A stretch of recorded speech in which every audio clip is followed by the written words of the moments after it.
Bismillahirrahmanirrahim.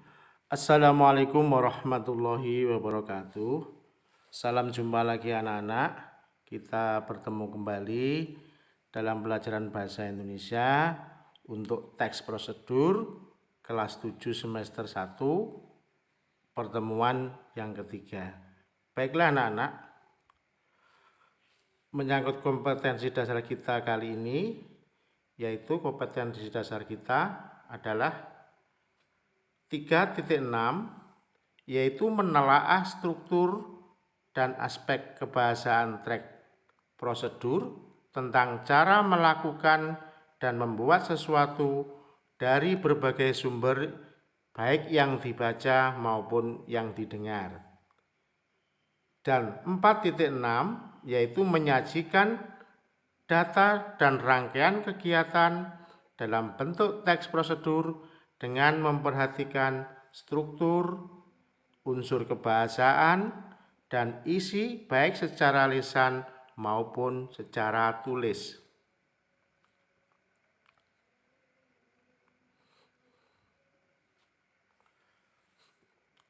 Yaitu A.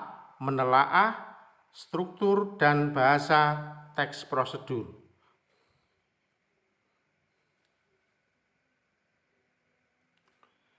Yang meliputi struktur teks prosedur terbagi menjadi 3 bagian, yaitu 1.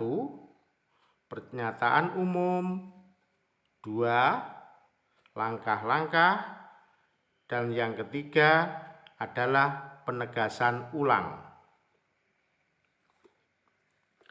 Apa itu pernyataan umum? Pernyataan umum merupakan pernyataan yang berupa pengantar, penjelasan, pengertian, manfaat, dan tujuan dari dibuatnya sebuah teks prosedur. Yang kedua, langkah-langkah teks prosedur. Langkah-langkah teks prosedur merupakan bagian dari teks prosedur yang berupa tahap-tahap yang tersusun secara sistematis maupun kronologis. Kronologis itu artinya memiliki urutan yang pasti, ya.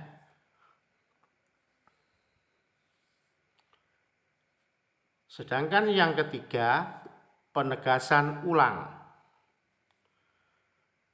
Penegasan ulang merupakan bagian penutup dari teks prosedur yang menandai berakhirnya petunjuk teks prosedur. Biasanya ditulisi selamat mencoba atau yang lain-lain, ya, untuk mencoba apa yang tertulis di dalam teks prosedur tersebut. Kemudian selanjutnya adalah kaidah kebahasaan teks prosedur.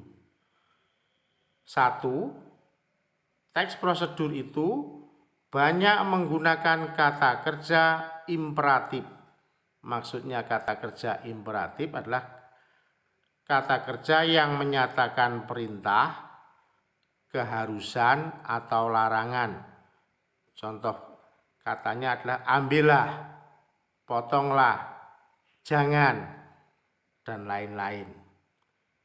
Kaidah kebahasaan yang kedua, dalam teks prosedur banyak menggunakan konjungsi atau kata penghubung yang menyatakan urutan kegiatan.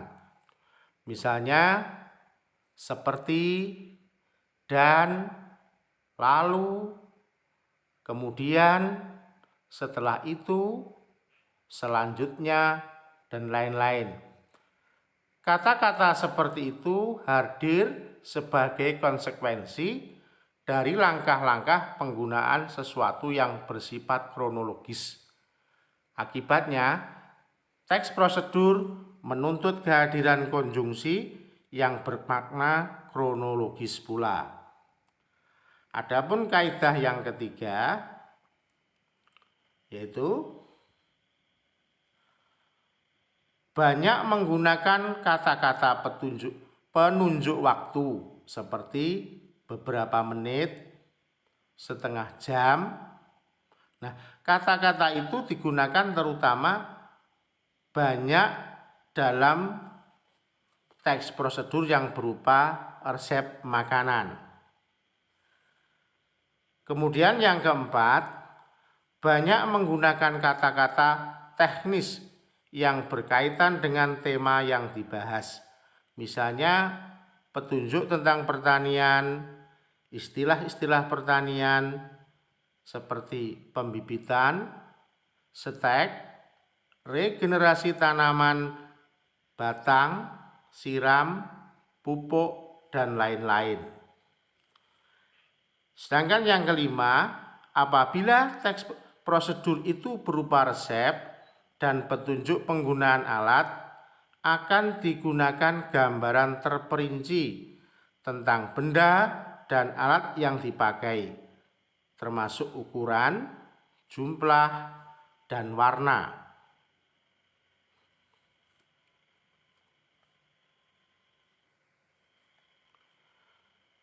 Selanjutnya bagian B adalah menyajikan teks prosedur. Dalam menyajikan teks prosedur yang pertama, 1. Menentukan jenis kegiatan yang akan dilakukan, baik oleh diri sendiri maupun orang lain.